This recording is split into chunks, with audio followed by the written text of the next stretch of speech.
Good afternoon. I'm Scott Wallsten, president of TPI, and I'll be moderating this fireside chat, which is part of TPI's Winter Spectrum series. This year marks the 30th anniversary of the first Spectrum auctions, which have helped foster a wireless revolution around the world. We're fortunate to have with us today two people who are among a group that's truly responsible for making auctions a reality and heralding in the wireless age. Evan Kwerel from the FCC and Paul Milgrom from Stanford. When Evan won the Paul Volcker Career Achievement Medal, the awarding group summed up the importance of both our guests well. They said, quote, "The market-based FCC auctions were conceived and implemented by Evan Kwerel based on many of the theories of Nobel Prize-winning economists Paul Milgrom and Bob Wilson." It's really not overstating the case to say that Evan and Paul and some others helped create more consumer surplus around the world than just about anyone else.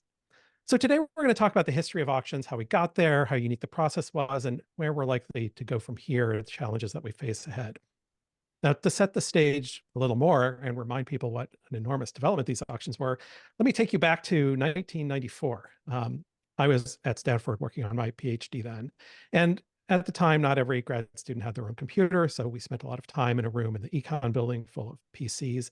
And during a PCS auction, I can't remember whether it was auction 1 or 4, I was in there working, and a stampede of economists came barging into the room to check online how the auction was going. You could practically feel the air leave the room as they sucked in their breath and held it, waiting for the results to load. You know, it takes a lot to make economists stampede, and the auction did the trick. I don't remember whether I've ever finished what I was working on, but it was really an honor to have Evan and Paul with us today. Thank you both for joining. That was auction 1, by the way. I remember it was auction 1. Okay. I remember that one too. It was the summertime, and there was an eclipse right during the auction. I remember a lot of detail about that time. Yeah, there was a conference going on at Stanford, and people wanted to know what was happening here. So yeah, that explains why there were so many people who came in. I remember that. Now, to the audience, if you have questions at any time, type them into the Q&A box, and we'll try to work into the conversation. All right, let's start by going back before the auctions. Tell us a little bit about the path leading up to making Spectrum auctions a reality, including, what kind of opposition was there, and how was that opposition overcome? Well, before I talk about that, I just wanted, one, thank you for inviting me. And two, just to give a disclaimer to note that whatever I say here are my personal opinions and don't reflect the opinions of the Federal Communications Commission on their staff or anybody else. So, Paul, can I please start with that, but please feel free to interrupt me, because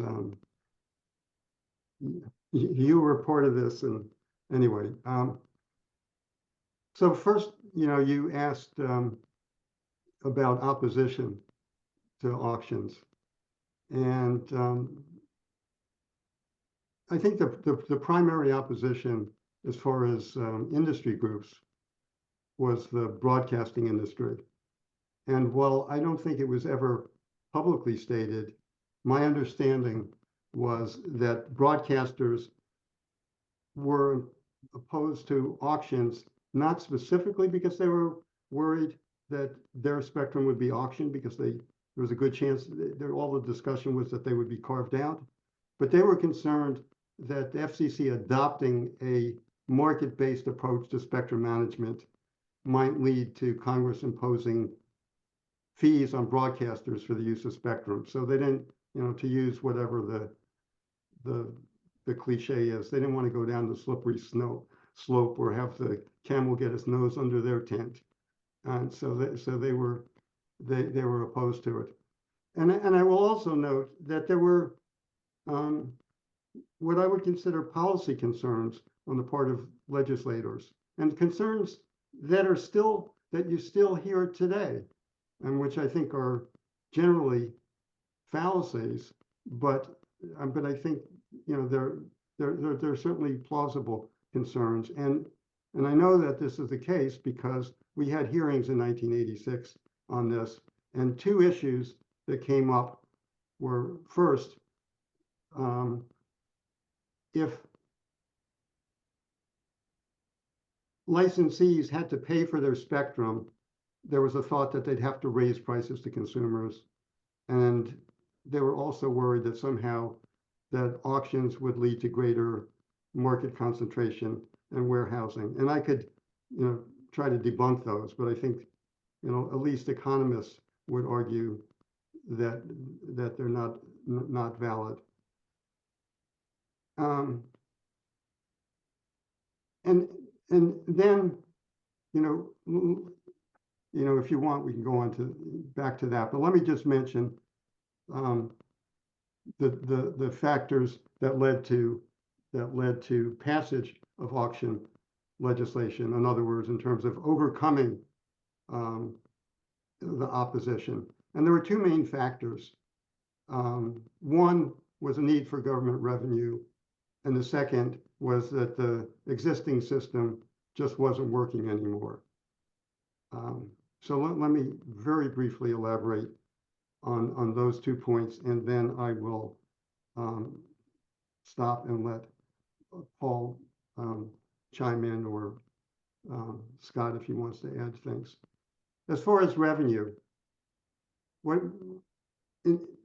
as you recall, Bill Clinton was elected in 1992, and in 1990, Congress passed this legislation, pay as you go, which required all new expenditures to be financed by new revenues. And it actually did make a dent on the deficit. It was effective legislation, but it put a tremendous amount of pressure on the administration to raise new revenues. And auctions were seen as an important source of new revenue because the spectrum was becoming increasingly valuable. And the second factor was that the demand for cellular license were so enormous that it put great pressure on existing methods of spectrum license assignments. I mean, they had like 400,000 lottery applications for the least valuable cellular licenses. So the existing systems were failing, and the government needed revenue. And the last point I'll make on this was that underlying these two things, that there was an underlying economic factor, which was that cellular technology led to a great increase in demand for spectrum and an increase in value of the spectrum. So, if the spectrum wasn't valuable, you couldn't get any revenue from it. If the spectrum weren't so valuable, people wouldn't be clamoring for licenses. And that was the sort of underlying economic factor that led to this. So let me stop right there. So, I think you could compare what happened in the US and what happened elsewhere in the world. And when the first US spectrum auctions were run, the industry was very fragmented compared to today. Lots of different participants. If you take a look at what happened, let's say in the UK or other places in Europe where the industry was more settled, the incumbents could figure, gee, we know what spectrum we're going to get. We'd rather get it for free than have to pay, have to pay for it. And that became a special concern, echoing some of the things that you, Evan, said when the prices were so high in the UK and people were saying, they're spending so much money buying spectrum, they can't afford to invest in infrastructure. It was again this idea. They'd never heard of fixed costs apparently over there. But anyway, there were concerns about financing. But in the US, it wasn't clear who was going to get the licenses. The licenses had been, the incumbents weren't the ones who were getting it under the lottery system. Evan mentioned before the auctions, all this huge number of applications. It's because anybody could apply. You could be a flight attendant or a dentist or whatever and stick in an application to provide mobile service somewhere, and you'd compete on the same basis as anyone else because there were so many applications, it was so overwhelming, they had adopted a lottery system. So the real product companies were paying for their spectrum anyway. They were buying it from people who were being awarded licenses at lotteries, and that's not what was happening elsewhere in the world where there was more resistance. And they ended up using other tricks like putting in spectrum caps so that nobody would be allowed, if there were 4 companies, nobody would be allowed to buy more than a quarter of the spectrum, which so there wouldn't be any competition in the auctions. They did all sorts of things to try to keep the auction prices down so that the incumbents didn't need to pay. The situation that Evan is describing was the situation in the US. And you know, I agree that at that point, there wouldn't be resistance from the wireless companies themselves. They weren't getting their spectrum for free. And they preferred this organized system to the chaos of the lotteries that had existed before. One of the unique features of the process was how many different groups were working together to make this happen. I mean, there was the FCC and industry and academics, and there didn't seem to be a partisan divide in any of this. I mean, maybe this is an example of a 2020 hindsight being having rose-colored glasses, but it sure seemed like that, and it's a process that I don't know that we've seen much of since then. Maybe you could talk a little bit about that process because it really was something unique. Let me just, before talking about the first auctions and what led to that, just note that it happened that there was bipartisan cooperation again in 2012 when the Spectrum Act was passed and Congress gave us authority to have a 2-sided auction. So and that was truly bipartisan. I mean, you had a Republican, Fred Upton, and the Democrat Waxman.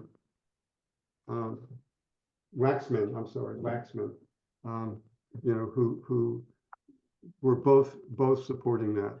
So you know, things may have gotten more polarized now, but there was still, you know, polarization then, and people did come together on that. And people, I mean, legislators.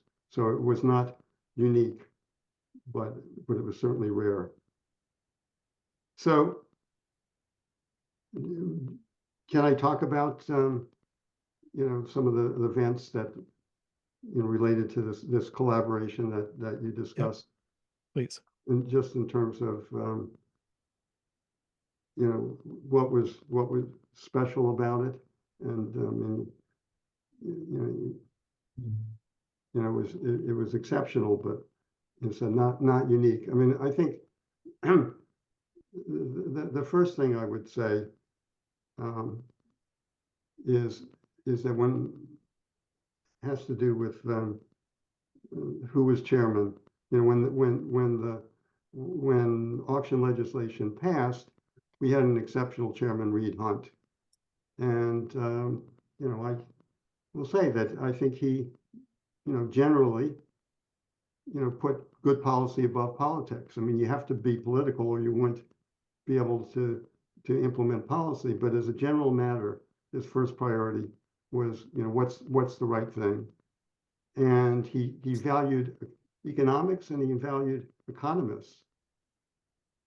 He was also, you know, I mean, he really appreciated economists. He was willing to take risks, and I think that's a critical thing, and I'll talk about that in terms of willing to adopt, you know, Paul and Bob Wilson's, you know, innovative simultaneous multiple round auction design, and another piece was that he assembled a great team in the chairman's office. I mean, don't underestimate you know, the importance of those people, and you know, perhaps to give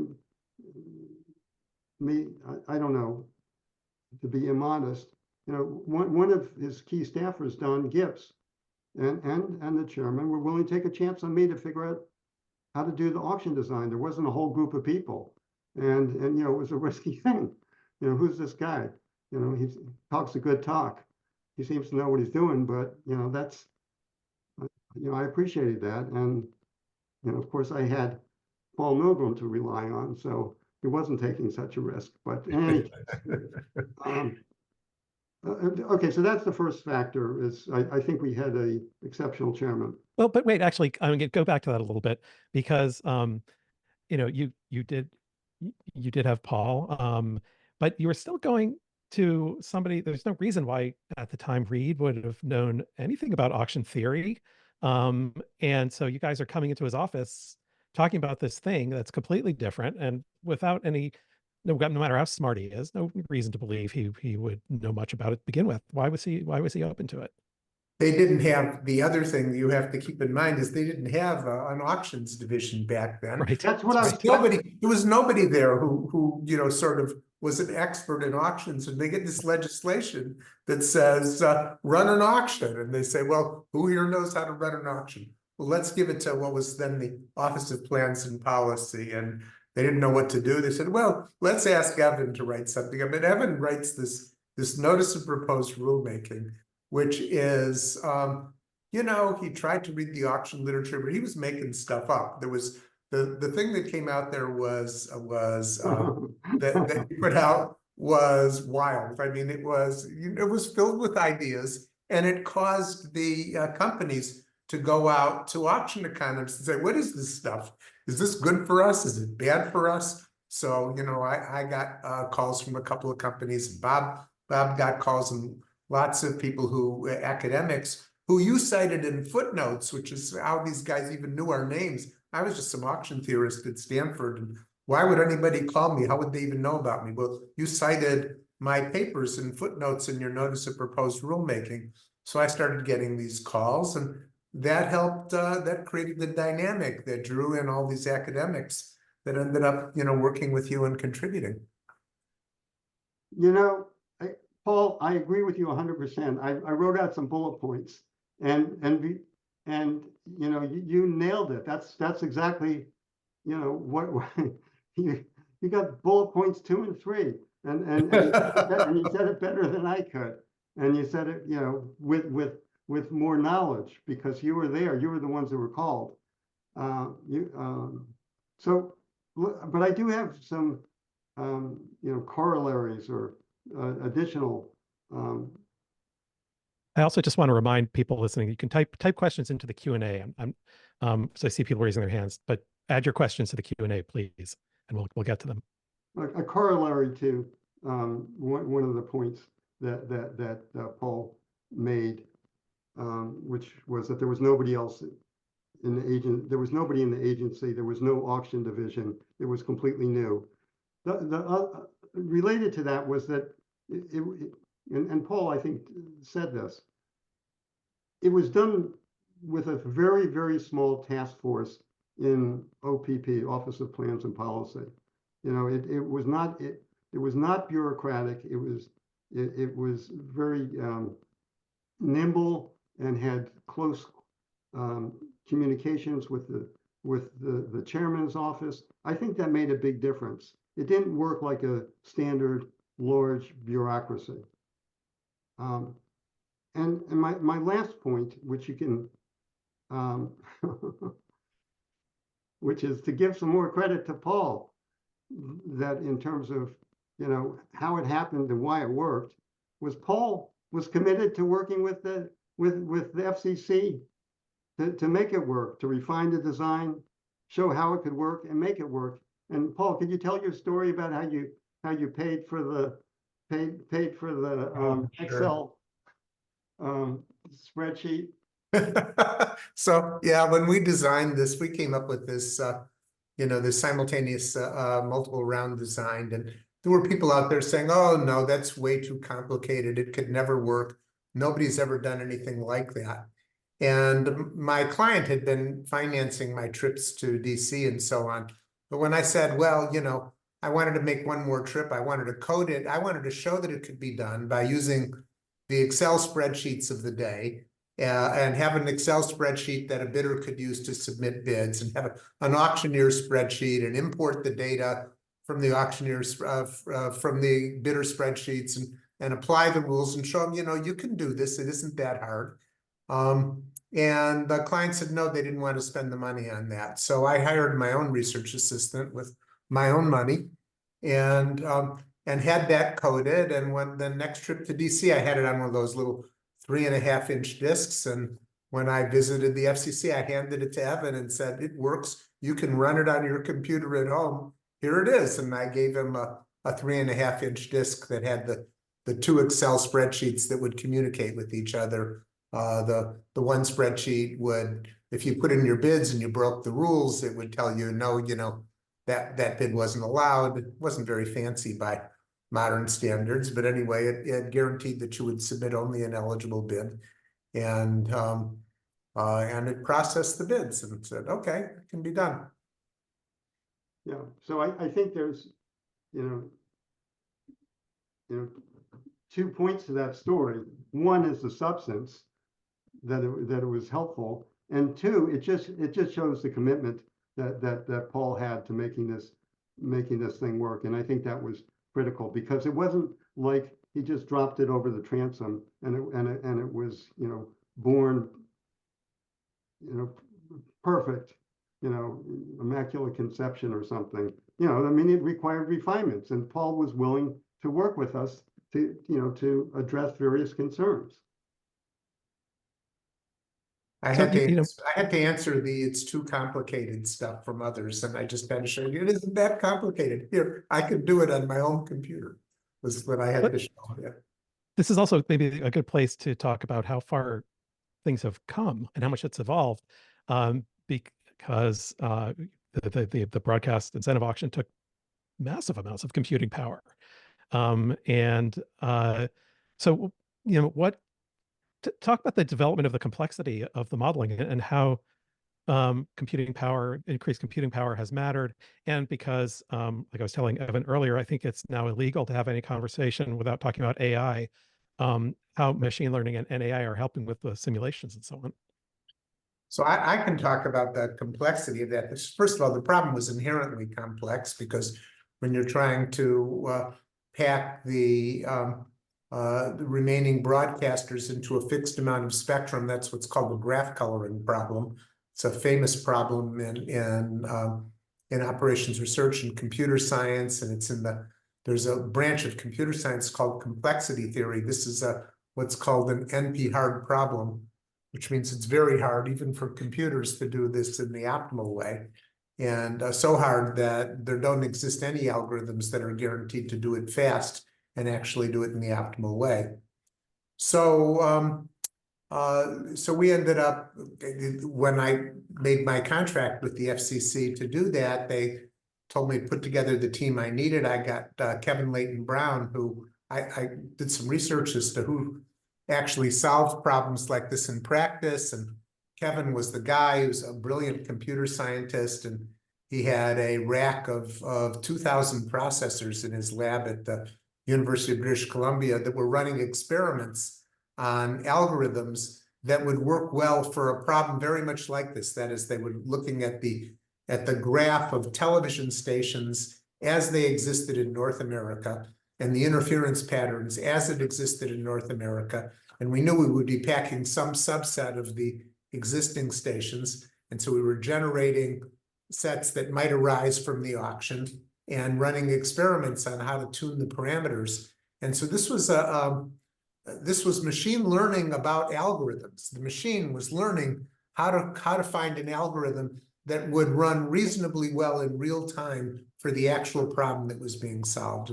And that took years of computer time with, you know, lots of processors running in parallel, running experiments to come up with this. And I'm only describing some of what Kevin did. This was it was his early successes with that, however, that convinced me that we would be able to run the kind of auction we ran. And I remember that when we needed to be able to check whether there was room for a TV station in a minute or less to have any kind of real-time processing.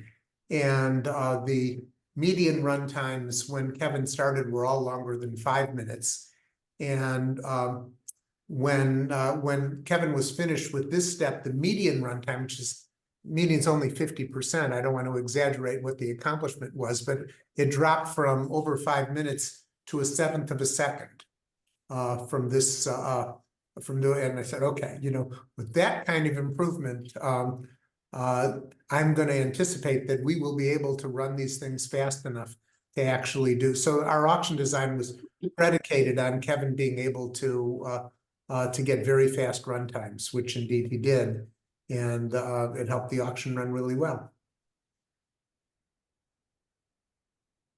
So we have a question before we move on, and it's from Johannes Bauer. Johannes, so I don't know if he's just down the hall from you, Evan, or not right now. That he says, that's right. He says, thank you for these insights. Since the 1990s, you've been involved in many additional developments that have advanced the theory and practice of auctions. Could you give a few more insights of what kept this partnership working in such a productive way, given different commission chairs, changes to the politics, and so on? And did Stanford facilitate any of the work? Okay, so that sounds like it's aimed at me. So the Stanford didn't really do much. It was as Stanford. There were several other people at Stanford who were really interested in auctions. Of course, Bob Wilson was there for one. Andy Skripix, Mike Ostrovsky. There were Ilya Segal, who joined me in the work on the incentive auction. So there were other scholars who were interested in it, and there were other countries who were interested as well. I ended up advising Canada and the UK and Australia, basically all the English-speaking world on auctions, and a little bit in some other countries as well. And then we got called upon by bidders. So all of those things sort of provided an incentive and funding, actually, for the research that we did, the continual funding, around the world. And then it wasn't not just the FCC. It wasn't all just radio spectrum either. The kind of auction theory we were doing earlier was about how best to sell one thing at a time. And the kind of auction theory that we were doing after 1993 was not about that anymore. It was about, what about multiple heterogeneous things? What about electricity? What about, what about internet advertising? What about, right now I'm working on issues about water rights. There are many potential applications for market processes that involve multiple heterogeneous things being sold, and how do you best do that? And that turns out to involve entirely different sets of ideas than what we were working on before. There's a whole new areas of research that opened up because of those of us in the academic world being focused on a different and more relevant set of problems. Okay, let's turn to, oh, sorry, Evan, did you want to say something? Okay, no, well, let's turn to looking ahead now.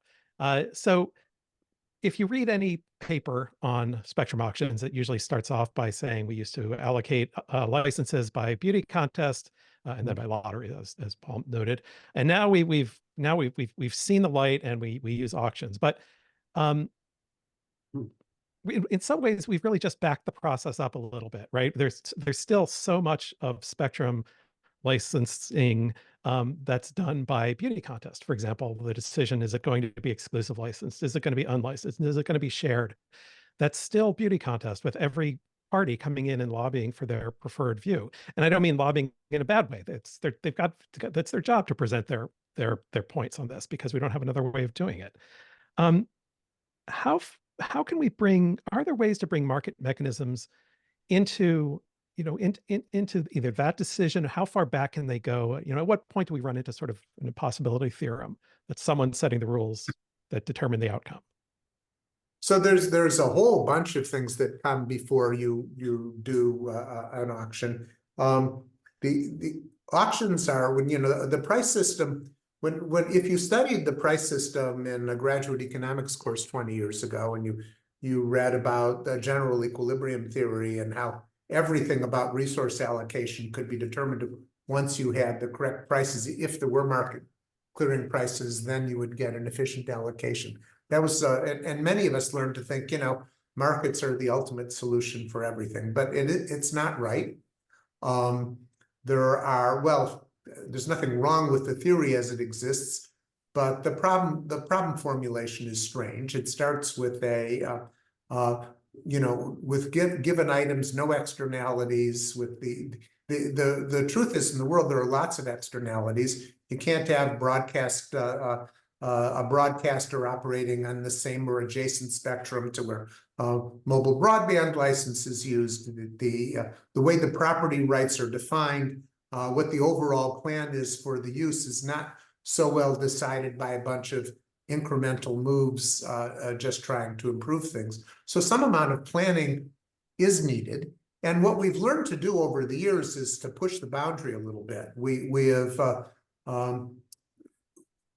did for example, in the incentive auction, decide on the boundary between how much broadcast television would there be and how much mobile broadband there would be. That was made endogenous. And some places where there's package bidding, we haven't done much of that in the US, but certainly in Canada and the UK and elsewhere, where whether somebody was going to be there at all and buy a big chunk of spectrum or not be there and not buy any spectrum, that became possible in some new auction designs. But we've learned is that you can't do that optimally in general. The further we get away from just making incremental moves and hill climbing to get toward an optimal solution, the less effective a traditional market system becomes, and the more planning is needed to coordinate all the pieces of the changes, taking into account externalities, taking into account the need for packaging, taking into account the need for adjacency if you're setting up a wireless system and you want not just any pieces of spectrum, but adjacent pieces. So I am not one who advocates moving entirely to market systems for all of the decisions that will be taken. First, you have to have a structure within which the market system can refine the allocation. You can't have a market system determine everything about the allocation. These are computationally difficult questions. They're questions of what the property rights should be. They're questions about how to manage externalities that exist among different uses. And those all have to be considered before you get to the stage of designing your auction. It's hard for me to add anything to what Paul said, but let me just make one point, which is I think it has to do with unlicensed devices, and that's the sort of holy grail. Typically people that don't understand markets that well, think we ought to be able to find a way to use a market to determine the allocation of spectrum between licensed, exclusive license, and unlicensed devices. But when you think about it for a minute, I mean, it's how are unlicensed devices, users' unlicensed devices, supposed to be included in a market mechanism where they would bid against exclusive licensees when under the commons model you can use the spectrum whether or not you pay for it? And why would anyone be willing to pay for it if you can use it without paying for it? And yet the commons model makes a lot of sense, particularly for things like Wi-Fi, where there isn't contention, when you use it within your own building. So, for very short range propagation. So, that's an important area. So I think, unless something drastically changes, we're sort of stuck, using administrative procedures to, maybe to make the decision about, how much spectrum and what spectrum to allocate for licensed and unlicensed. That's a little depressing, I think. Paul, do you think I've missed the boat on that, or what do you think? Well, I'd want to think about it some more. There are ways to charge for unlicensed spectrum. The device makers that use the spectrum, could pay for it and so on. And, we do usually try to allocate between competing uses where the competition is simple. To allocate between competing uses by who's willing to pay more.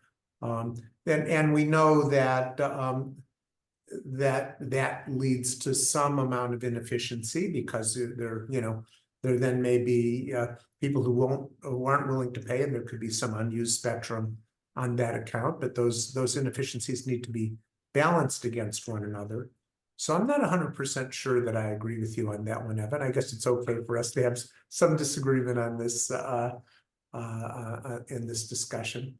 But unlicensed spectrum has been immensely valuable. I mean, there's no doubt that Wi-Fi has been incredibly valuable in our economy, and the uses that have been made of other kinds of unlicensed, especially Wi-Fi, but other kinds of unlicensed spectrum as well have added a lot of value. The question of how you would charge for it, if you were charging device makers and whether that would work, I haven't seen a study of that, and until I do, I'm not willing to jump to a conclusion about it. Yeah, and there's also the question of whether you want to charge for it. I mean, as Paul was, saying, I mean, to the extent that there isn't contention, when you have very short propagation because of low power limits, maybe there isn't a reason. I mean, maybe it's be inefficient to charge for.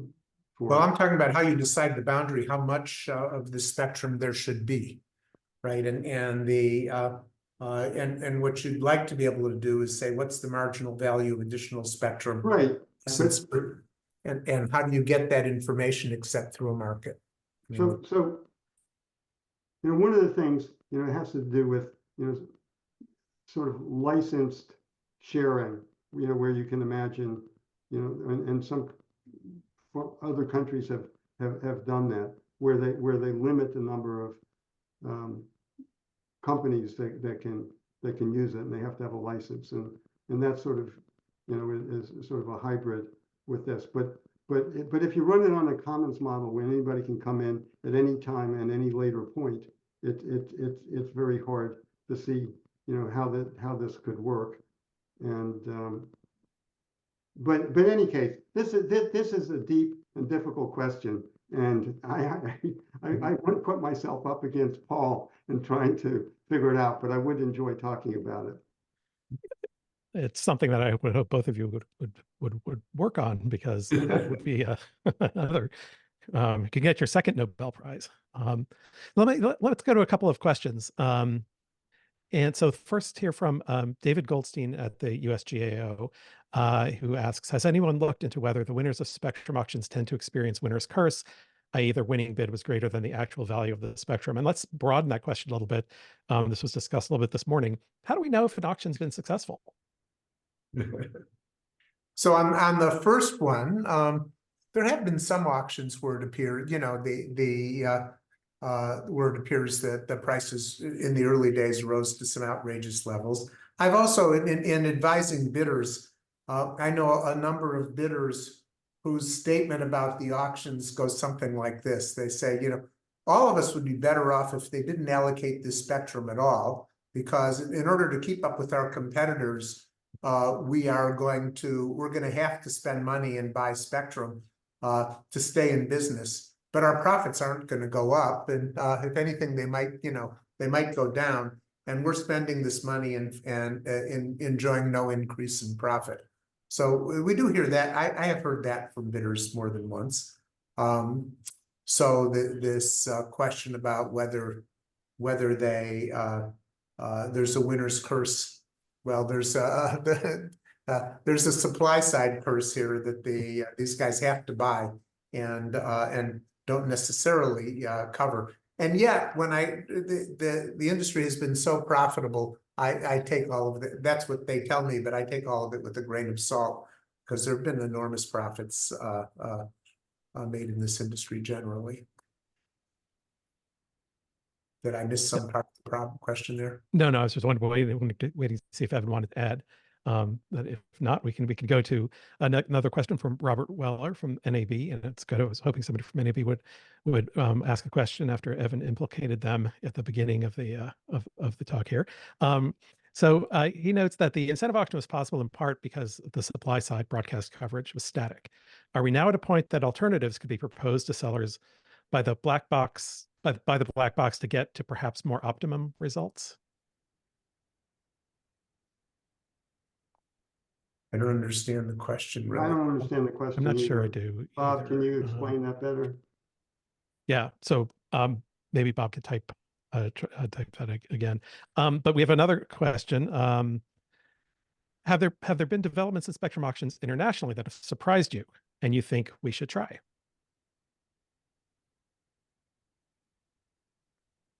Well, internationally, one of the things that has happened, at least in the English-speaking world, is a lot of combinatorial auctions, which have gotten a lot of resistance from bidders because they've done a better job of extracting value in many cases.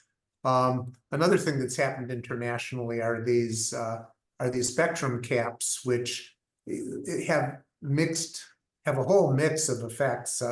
When you put in spectrum caps that where you limit incumbents, you also limit competition, and sometimes that leads to lower prices. Sometimes one of the things we've seen going on in other countries is limiting all the incumbents so there's room for new entrants, which can be beneficial to consumers if it's done well. Although I haven't done personally, haven't been engaged in any studies on that, so I'm not going to comment on how well I think it's been done. I have my first impressions about that are mixed.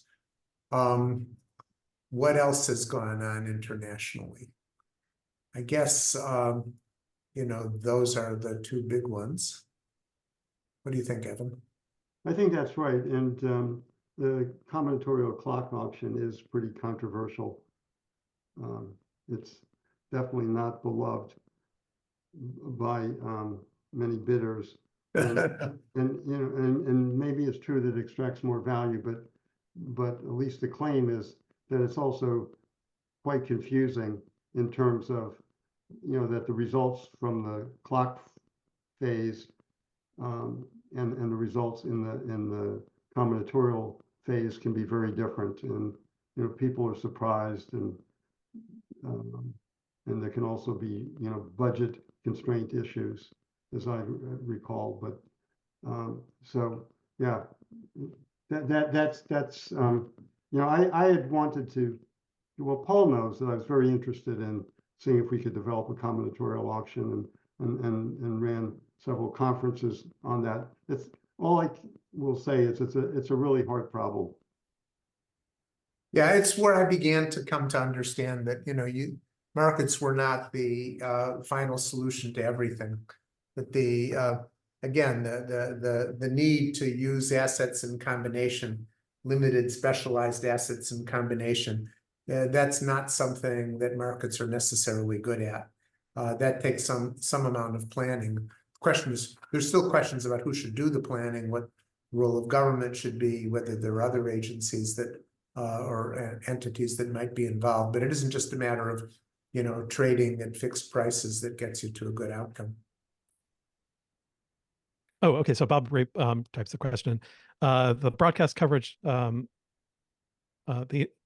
incentive auction held broadcast coverage constant and used pre-computed matrices. Is it possible for the auction software to suggest alternative coverage patterns to the broadcaster that could result in a better packing arrangement? Broadcasters could accept or reject those suggestions. Yeah, we had looked at when we were designing the incentive auction. So I mentioned to you earlier that what we were doing was NP hard. It was computationally very difficult. we were concerned about two kinds of complexity. One was complexity for us, the stuff that was too hard for us to compute. And the second one was too complex for the broadcasters to bid intelligently. We had a lot of small broadcasters who we didn't want to pose extremely hard problems for them. So we had talked about the possibility of selling interference rights. How much would you charge if you got only 90% of your coverage? We talked about when we were working on the incentive auction plan, we talked about other ways of doing it, and they were computationally much more difficult, and they were much more complicated for the broadcasters. So the reason we decided that would, pretty much we either buy you out or we don't, is that would be easy for the broadcasters to understand, just one price to come up with, and it was easier to compute with, because if I need to make room for you, Scott, in the broadcast spectrum, and I need, I can buy, 10% from Evan and 5% from somebody else, or I can buy, there became many, many more combinations of things that were possible. And just increasing the number of combinations increases the computational complexity. That would have been an enormous increase. And we decided it was beyond what we could guarantee the ability to do in reasonable time. So we're just a little over time. Do you have let me ask, what research do you think is important to do in this area now, or where would you like to see the FCC or maybe NTIA go with what we've learned so far? That's for me. It's for both of you. So for me, I haven't been limiting myself to radio spectrum anymore. I'm looking at water rights and interference in that regard. I'm looking at, electricity generation, where we've moved from relatively low fixed costs, large marginal costs of consuming oil or gas, to things that are basically all fixed costs, which are wind and solar, and what effects that has on markets. So honestly, Scott, I haven't been thinking about the FCC's problems, so I should pass this on to Evan. Yeah, well, one issue that I've been interested in for many years, and this is something that John Williams, brought to my attention, is the issue of adjacent channel interference. And one of the major barriers to reallocation of spectrum is the potential for new uses interfering with incumbents in adjacent channels. And the adjacent users, can often, block or delay, reallocation. And one example, that we've heard much about is the C-band with these radar altimeters.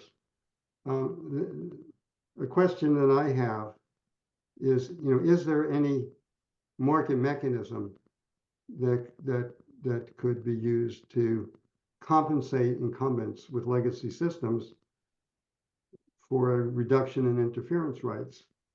And one of the issues that complicates this is you'd like to be able to do this well before a reallocation. So incumbents in adjacent channels have an incentive to make their systems more robust, or find other alternatives when they have plenty of time, as opposed to after the reallocation has been made. But the problem is, who's going to compensate incumbents in adjacent channels if you haven't assigned, you don't have licensees, new licensees from the reallocation. So it's, I've thought about this and not made much progress, but that's something that I think adjacent channel interference is an important issue, and I don't know whether there's a market mechanism that could help with that. But I sure would like, if there is, to, understand it and see if it could work. Okay, well, with that, thank you both for joining me today. I think that was really good conversation. Really appreciate your time, and look forward to talking with you again soon.